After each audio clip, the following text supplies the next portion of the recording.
Hi everyone, I'm Juan Gabriel, and you're watching Juan on One, the podcast where we play games with tech and investment titans while interviewing them.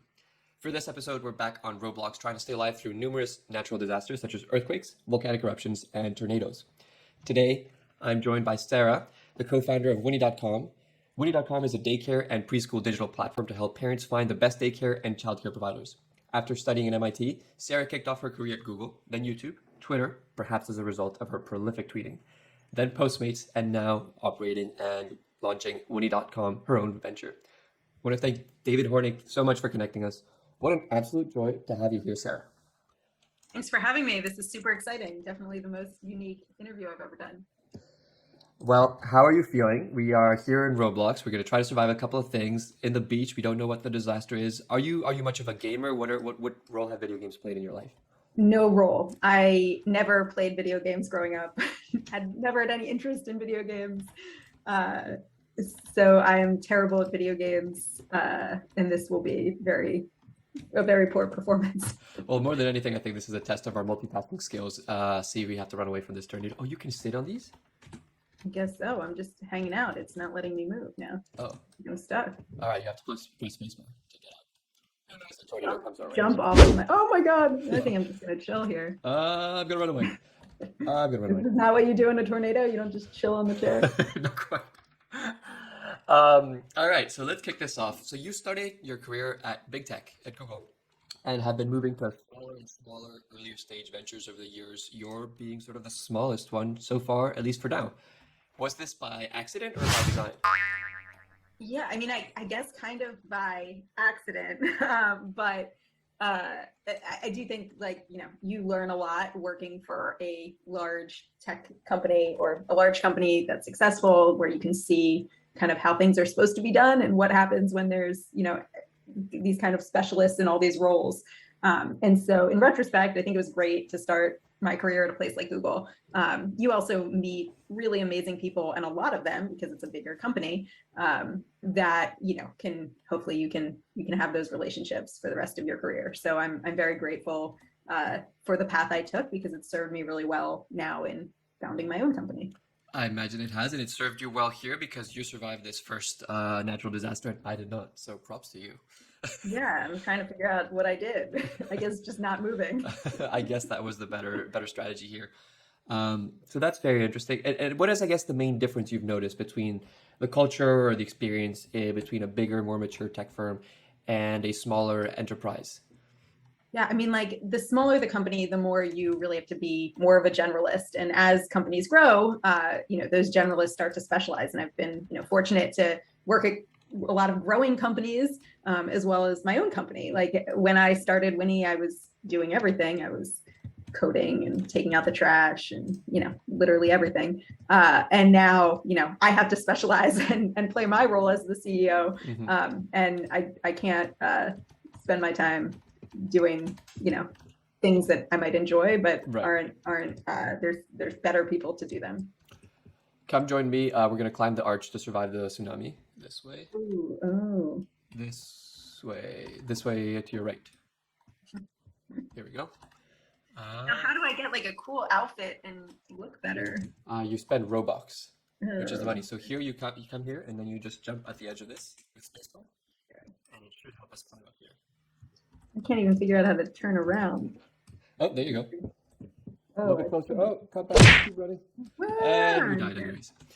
So while we pause and catch our breath in our lives, so you are the mother of 3 children, if I'm right, the I co-founder. think so. At latest count, I think there's still 3 of them, but Again, I never really know. that's quite a handful, anyways, and the co-founder of a childcare startup.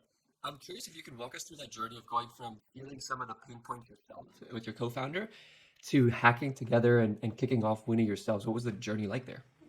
Yeah, I mean, it wasn't really all that well thought out in the beginning. We just, my co-founder and I were both working at Postmates at the time, and we were both new moms and realized there were lots of pain points being working parents, and it was, we were facing all these challenges. And we kind of looked around us. We both worked at Google earlier in our careers and had worked at various tech companies, and we were like, why are there no tech companies solving problems for parents? And now, there are actually some startups working on parenting and childcare and ed tech, but like at the time there was not a lot, and nothing with, any that had achieved kind of significant traction like Google.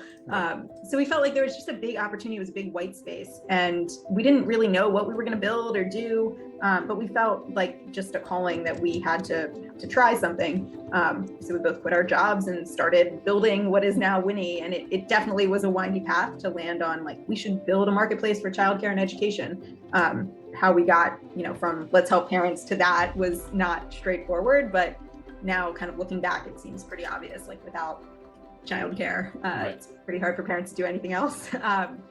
So it's very kind of like an obvious idea now, but at the time we had kind of no idea what we were going to do.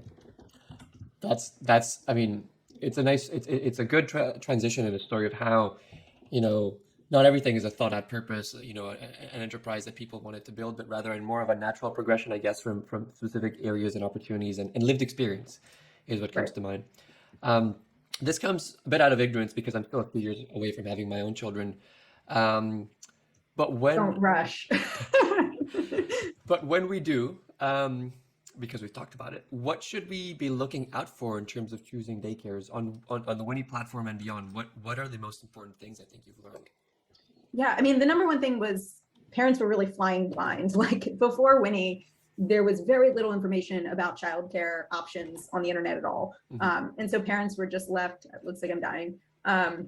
Oh, maybe I survived it. They were left kind of asking around and just kind of figuring out through private whisper networks who were good providers and what was available. And it was not only very time consuming, it wasn't really a good way to get information, especially for parents who are in the millennial generation, and now Gen Z is even becoming parents, who are used to finding out everything online and just Googling for that. So it was like, where's the app for that? And so number one thing is just information, even basic stuff like, is this daycare licensed, is important for parents to know. And they didn't even know that. But then, like, all parents have different needs and are looking for something slightly different. And so this is where, a marketplace or an aggregator is really useful, because some parents need part-time care, some parents want Spanish immersion, and having a place where you can actually search and filter by the specific criteria that matters to you, was just something we saw was really lacking.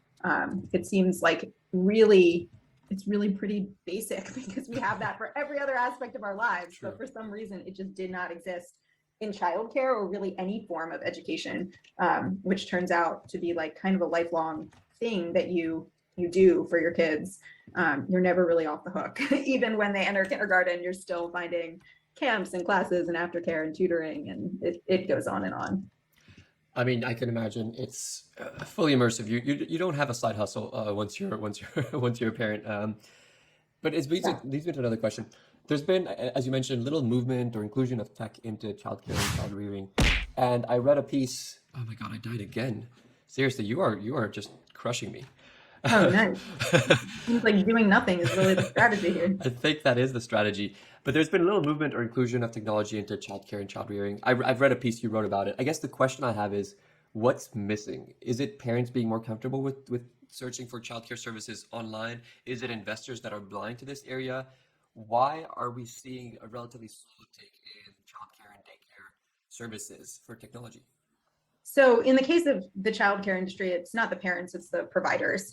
They have historically run their business entirely offline. Like, one of the last industries to adopt any form of technology in running their business. Literally, there's paper enrollment, and they take checks and like tour people in person. It's really, really manual. And that has been really slowly changing. It's just been really hard and an uphill battle to change the childcare industry. But I will say, over the past 20 months, we've seen much more rapid change than we ever have. And that's, due to COVID. Childcare providers were really forced to adopt the internet and a lot of tools and technology that they didn't have to use before. They didn't have to have an internet presence before, because people would just walk by their center and see them, or hear about them at the playground from other parents. And that just completely dried up. And so at Winnie, we saw massive adoption over COVID of our platform by the daycares and preschools. And that was kind of the missing piece for us. Like, you can't really have a marketplace with just the demand. We always had the demand. We just have hundreds of thousands of uniques a month who come to Winnie because they were searching, daycare near me or preschool near me. But what we didn't have before was all the suppliers on the other end. And so that, I think, it's changing and we'll never go back. So I'm pretty optimistic that this will be an industry that can be really revolutionized by tech.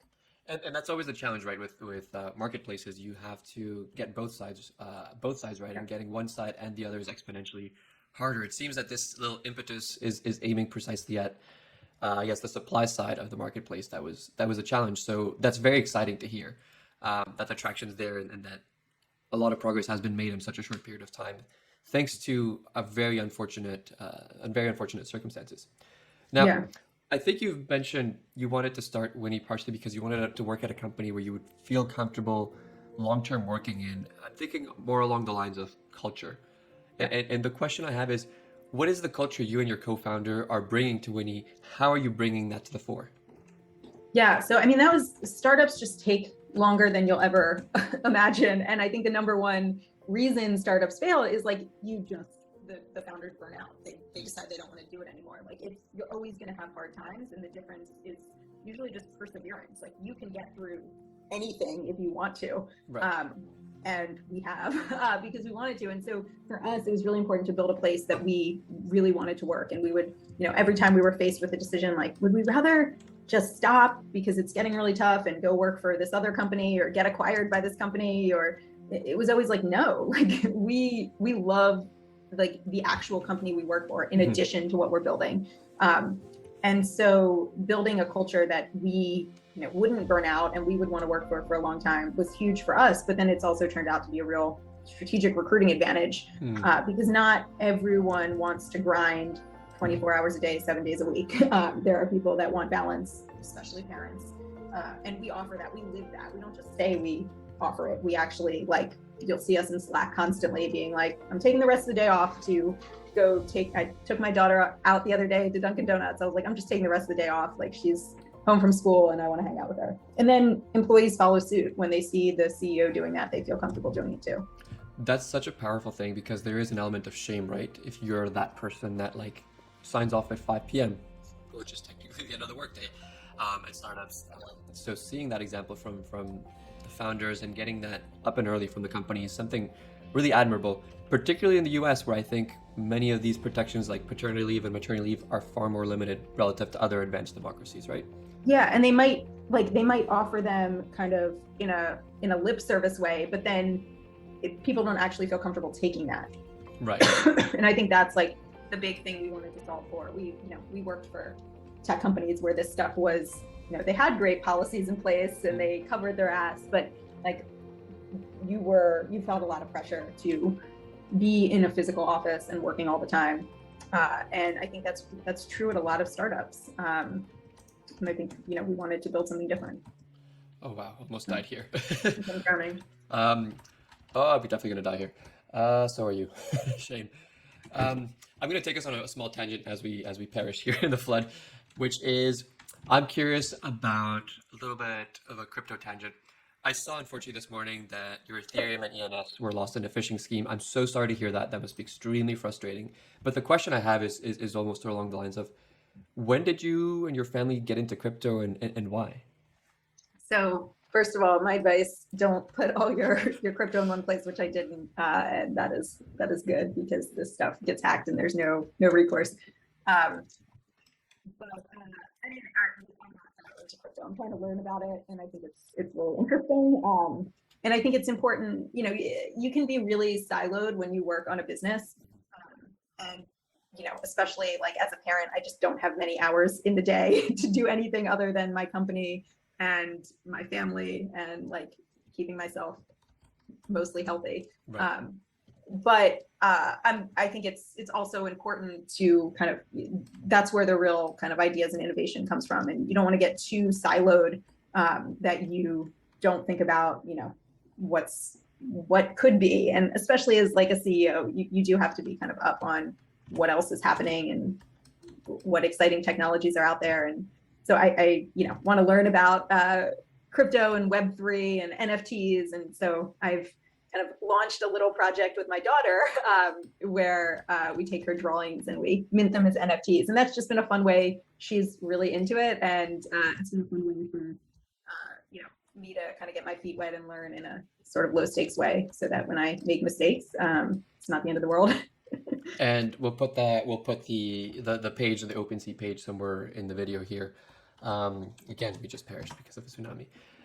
In terms of parenting, though, I'm curious how you feel about that, making your child's artwork public. Was there an additional thought for that, like as a confidence building exercise? Is there an element of proudness in the work that she's doing? I'm just really curious. Maybe I'm digging too deep here and fishing. Well, I think, one thing that's been interesting, I'm pretty public on social media and I've, always felt like, I had my own kind of thoughts around what I want to post about my kids and of my kids. And, I'm comfortable sharing their faces on social media. But, now that I have an older daughter, she's 6.5 and like, she has her own views of what she wants and what she's comfortable sharing. And I want to respect that. And so I think it is important, like, there's definitely a shift for me that my children are, getting older. I still have a baby, but I have an older one too, to be respectful and to take her desires and interests into account. So like for, the crypto word thing, like it was, a conversation I had with her, and she tells me what she wants to put out there and what she doesn't.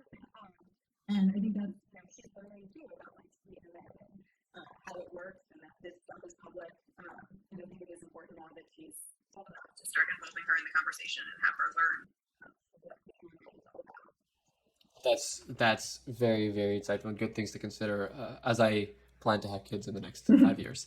Again, no rush. I want to take us over to a different section of the show called Explain That Tweet.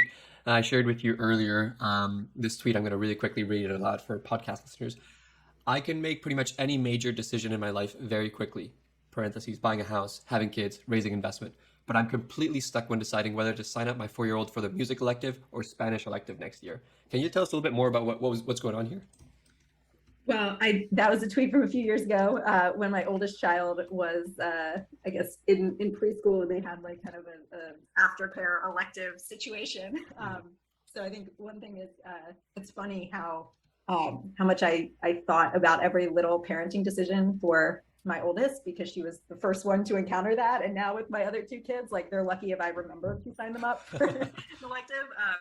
So there's a little bit of like, I had no experience, and parenting is really high stakes. When you're kind of doing things for the first time, I feel like it's pretty nerve-wracking. You don't want to screw it up. And then you kind of realize like you're going to screw up your kids no matter what. So you might as well just be more chill about it.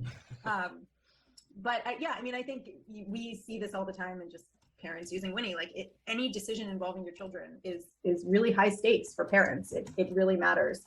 And so, that's just a big part of building Winnie, is like knowing that this is information and a service that is really meaningful and important to parents, because they're using it to make decisions about the most important thing in their lives. Well, we just got completely obliterated by a piece of lava as we were going into that profound conversation. Roblox here just killing the mood. There's a question I also like to ask guests, which is, I guess, what do you spend too much money on? What's your vice? What are some of your vices? I am a pretty frugal person, but I spend a lot of money on childcare. For me, I don't think that's a vice. I think it's table stakes for me. I think I could do without some of it, but I wouldn't be able to do all the things I do. And I also don't feel shame in kind of sharing that. Like, people ask me all the time, like, how do you do it all? You have 3 kids and you have this company. And I'm like, I have a lot of help. And that's, the honest answer, and not just like childcare, but also other help around the house, so that I can spend my time, with the kids instead of doing their laundry. Like that's more important to me than money, is that I get that time with the kids, and I'm willing to pay to have someone do my laundry, so that I am spending my time, on the stuff that I want to be spending on. So I don't feel like I feel very good about the money I'm spending. Like, it's money really well spent, more important than a family vacation or a new car or any of that stuff. But I'm just like I've never been really that into material possessions. Mm-hmm. You come into my house, you'll see it's kind of in shambles. Like the furniture is old, and like, it's just like I've never found value in that stuff. Especially with kids who just destroy any material possessions you have. It's just hard to like want anything nice. I guess that your house must feel very homey then, very warm, very lived in a good way. Yes, I As mean the bones of the house are very good. So when we sell it at one point, please know it is in great shape from that perspective. But the furniture leaves something to be desired. The artwork is just my daughter's. That's fair. That's fair. As we come to wrap up, I have a question. I saw that Jessica Varilli from GV said that investor update emails and yours are some of the best. Tell me what's so special about your update emails or what your approach is there. First of all, Jess is amazing. Anyone who is fortunate enough to have her on their cap table, like in any capacity, she's just been a huge supporter and super helpful. So that was very kind of her to say. I think investor update emails, so we send a monthly update to our investors. And I think they've kind of paid dividends for the work that we put in. Investors do want to help you, and you know, they need to be told how they can help. And so we always include, you know, what we need help on, and make it very specific, and they can raise their hand, and it's always amazing, like who kind of comes out of the woodwork every update email, like being able to help with that specific ask. And then they know, like, when we don't include anything, they can just leave us alone because we're good. So I think it's good both ways. And then also, like, they get a pulse on how the business is doing. And the, you know, last 2 rounds of funding we raised were kind of investors that saw we were doing well because they were on our update emails and were like, we kind of want to give you some more money. So it's helpful in that respect too. It's a chance to kind of display how things are going when they are going well, and ask for help when you need it. Well, that's good advice for all the founders in terms of using and making sure to leveraging investors that are invested in the company and giving them that option as well. This house over here in Roblox, I hope it has strong bones because we have a flash flood coming, so I'm going to try to find the second floor. But as we come to wrap up, I wanted to give you the space to talk about anything that's top of mind for you, anything that you're particularly passionate about. This is sort of your space. So please tell us about what it is that you're very excited about. What would you like to share with everyone else that watches this? Gosh, I mean, the thing I'm still super passionate about is childcare and education. I mean, I think you know, I've been fortunate that Winnie as a business has done well and fared well in the pandemic. The industry overall was hit very hard by the pandemic. And many suppliers, many daycares and preschools closed, and others, you know, just incurred a lot more costs of running their business. And so I think, you know, as we think about kind of rebuilding from the pandemic, I do think it's, you know, important to remember that childcare is really essential infrastructure for everything. So if you're an employer, if you're, you know, someone who votes, you can play a role. If you're an employee who can advocate with your employer, and if you're, you know, a parent, I think you feel this, but it is like just really important to remember that without high quality childcare and education, like we really can't do anything. And also we can't raise the next generation to be able to fight the next pandemic and all the challenges that are going to come in future generations. So I hope that, you know, as a country, as a society, we kind of learn from this and put some more value in childcare and education for our children, because it's just so essential to a functioning society. Well, what a great call to action. Thank you so much for being here. For everyone else watching, check out winnie.com for all your daycare, childcare, and perhaps more as it advances needs. Sara, thank you so much for being here. I hope you had a fantastic time. What was it like for you? This was super exciting, and now I'm going to be all set to teach my daughter how to play this game when she is, I think she's coming up on the age when she can start playing, so it's exciting. Thank you.